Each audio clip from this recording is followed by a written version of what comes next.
ನೌಕರರಿಗೆ ತುಟ್ಟಿ ಭತ್ಯೆ 3ರಷ್ಟು ಹೆಚ್ಚಳ.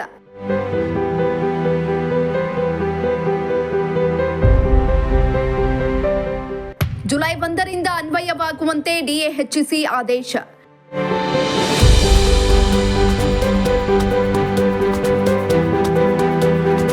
ಕೇಂದ್ರ ಸರ್ಕಾರಿ ನೌಕರರ ಡಿಎಯನ್ನ 3% ಹೆಚ್ಚಿಸಿ ಪ್ರಧಾನಿ ನರೇಂದ್ರ ಮೋದಿ ಸರ್ಕಾರಿ ನೌಕರರಿಗೆ ಬಂಪರ್ ಗಿಫ್ಟ್ ನೀಡಿದೆ. ಪ್ರಧಾನಿ ನರೇಂದ್ರ ಮೋದಿ ಅಧ್ಯಕ್ಷತೆಯಲ್ಲಿ ಇಂದು ನಡೆದ ಆರ್ಥಿಕ ವ್ಯವಹಾರಗಳ ಸಚಿವ ಸಂಪುಟ ಸಮಿತಿಯು ಕೇಂದ್ರ ಸರ್ಕಾರಿ ನೌಕರರು ಮತ್ತು ಪಿಂಚಣಿದಾರರಿಗೆ 3% ತುಟಿ ಭತ್ಯೆ ಹೆಚ್ಚಳಕ್ಕೆ ಅನುಮೋದನೆಯನ್ನ ನೀಡಿದೆ.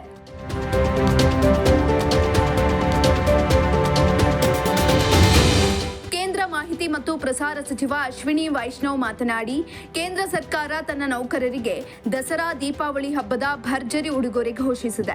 ನೌಕರರ ತುಟ್ಟಿ ಭತ್ಯೆ 3% ಹೆಚ್ಚಳ ಮಾಡಿದೆ.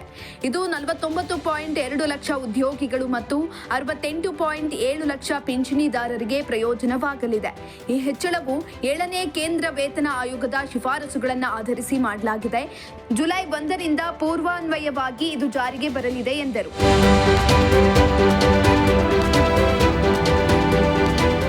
ಇನ್ನು ಕೇಂದ್ರ ಸರ್ಕಾರಿ ನೌಕರರಿಗೆ ಈ ವರ್ಷದಲ್ಲಿ 2ನೇ ಬಾರಿಗೆ ತುಟ್ಟಿ ಭತ್ಯೆ ಹೆಚ್ಚಳ ಮಾಡಲಾಗಿದೆ. ಇದಕ್ಕೂ ಮೊದಲು ಮಾರ್ಚ್ನಲ್ಲಿ 2% ಡಿಎ ಏರಿಸಲಾಗಿತ್ತು. ಮೂಲ ವೇತನದ 53%ರಷ್ಟಿದ್ದ ಭತ್ಯೆ 55%ಕ್ಕೆ ಹೆಚ್ಚಿತ್ತು. ಇದೀಗ 3%ಕ್ಕೆ ಏರಿಕೆ ಬಳಿಕ 58%ರಷ್ಟಾಗಲಿದೆ. ಇನ್ನೊಂದು ಪ್ರಮುಖ ನಿರ್ಧಾರದಲ್ಲಿ ದೇಶದಲ್ಲಿ 57 ಹೊಸ ಕೇಂದ್ರೀಯ ವಿದ್ಯಾಲಯಗಳನ್ನು ಆರಂಭಿಸಲು ಸಂಪುಟ ಸಭೆ ಅನುಮೋದನೆಯನ್ನ ನೀಡಿದೆ. 2026-27ರಿಂದ 9 ವರ್ಷಗಳ ಅವಧಿಯಲ್ಲಿ 57 ಹೊಸ ಕೇಂದ್ರೀಯ ವಿದ್ಯಾಲಯಗಳ ಸ್ಥಾಪನೆಗೆ ಒಟ್ಟು ಅಂದಾಜು ವೆಚ್ಚ 5862.55 ಕೋಟಿ ರೂಪಾಯಿ ಮೀಸಲಿಡಲು ಒಪ್ಪಿಗೆಯನ್ನ ನೀಡಲಾಗಿದೆ.